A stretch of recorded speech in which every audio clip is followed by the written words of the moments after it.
Quiero. Así es que gracias por estar aquí. Claudia Villegas, buenas tardes. Muy buenas tardes, querido Julio. Qué gusto saludarlos y saludarlas aquí, como siempre decimos, con el parte de guerra en temas económicos, querido Julio. ¿Y cómo va ese parte, Claudia? Dinos, por favor, que estamos aquí ya puestos para ver cómo siguen las hostilidades, las treguas o los entendimientos, cómo vayan las cosas. Claudia, por favor. Y siguiendo con la comparación militar, fíjate, Julio, que fui este fin de semana al Museo de las Intervenciones. Se los recomiendo mucho si vienen acá a la Ciudad de México.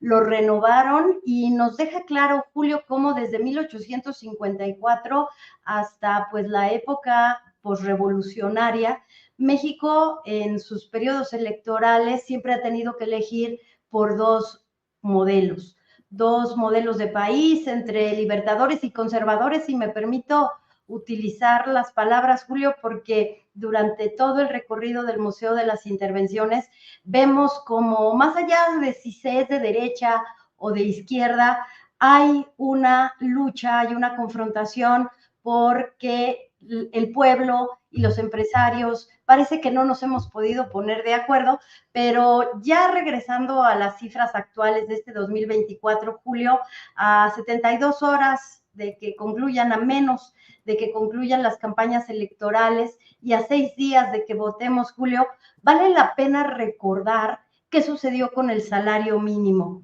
El salario mínimo, Julio, que ahora está a niveles de 170 en casi todas las regiones del país, un poquito más alto, 250 con el último incremento, en niveles de 300 en la zona fronteriza del país.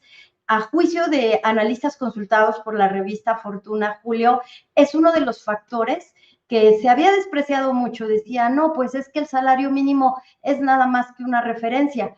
Sí que lo era en 2016, Julio, cuando se lanza la unidad de medida actualizada desde el INEGI para liberar el salario mínimo.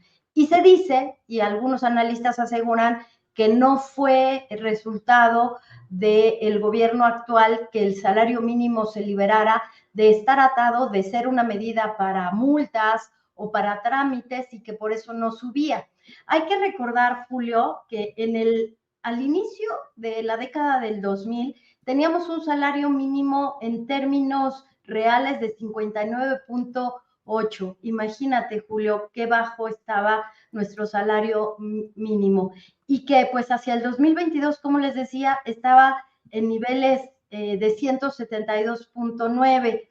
¿Es este salario mínimo, Julio? Nos dice Jorge Flores Kelly, uno de nuestros analistas consultados, es el que ha impulsado y el que impulsó el desarrollo de un mercado y un consumo interno. Muchas personas dicen, no, pues fueron los programas de la red de protección social impulsada por Morena, que eran básicamente los mismos programas sociales o el mismo interés de apoyar a la población de menos ingresos, pero que cambió la efectividad, Julio. Concluyendo en este bloque, incremento de salarios mínimos desde este gobierno del presidente López Obrador, que se va a 2 dígitos desde 2018, que pasa de 80 a 250, Julio, y el tema de 740,000 millones de pesos a la economía directa, al consumo, al mercado interno, y también para muchos la posibilidad de iniciar un pequeño negocio. Entonces, Julio, cuando vayamos a votar, sí estamos frente a un cambio de modelo, pero que no debería estar peleado con los empresarios que hoy tienen pues un consumo y un mercado interno muy poderoso, Julio. Gastamos en celulares, gastamos en restaurantes, gastamos en ropa, gastamos en muchas cosas, y ahora lo que falta es empresarios con una visión social de ofrecer mejores sueldos más allá del salario mínimo, de tener mayor productividad, de invertir en tecnología y de no quedarse en los negocios de siempre, Julio. Híjole, pues muchas cosas en estos momentos en los cuales la atención está muy puesta en los temas electorales, partidistas, alianzas y demás. Es muy necesario todo lo que nos haces ver y lo que nos planteas, Jacaranda, perdón, Claudia, así es que, perdón, Claudia, así es que, pues muy agradecidos de esta visión y esta revisión, pero ¿tienes algún otro tema por ahí en tu portafolio informativo, Claudia? Sí, Julio, fíjate que aunque hoy tenemos un día feriado en Estados Unidos, el tipo de cambio sigue fuerte. Ya saben que está abajo de los 17 pesos por dólar y que es muy importante recordar que la moneda mexicana sigue siendo una de las más negociadas a nivel mundial. El peso mexicano se negocia de día, de noche y lo toman muchas transacciones como una referencia, como una especie de cobertura. ¿Eso es bueno o es malo?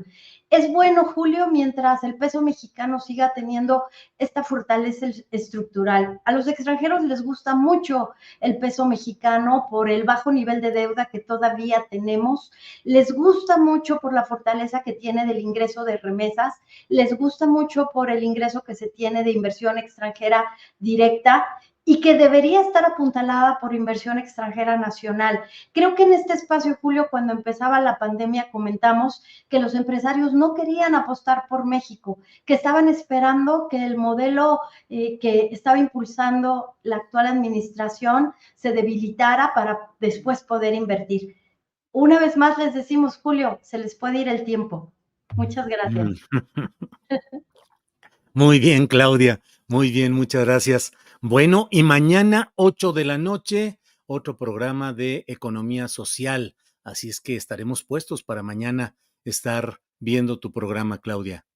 Gracias, Julio. Vamos otra vez con el tema de las prisiones privadas.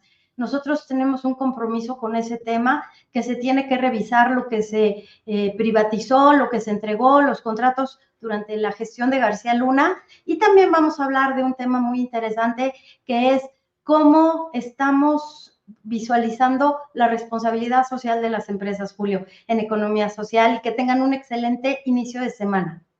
Bueno, pues Claudia, seguimos adelante. Gracias por todo y nos vemos pronto. Nos Gracias. vemos pronto, Julio. Un abrazo. Muy bien, muchas gracias.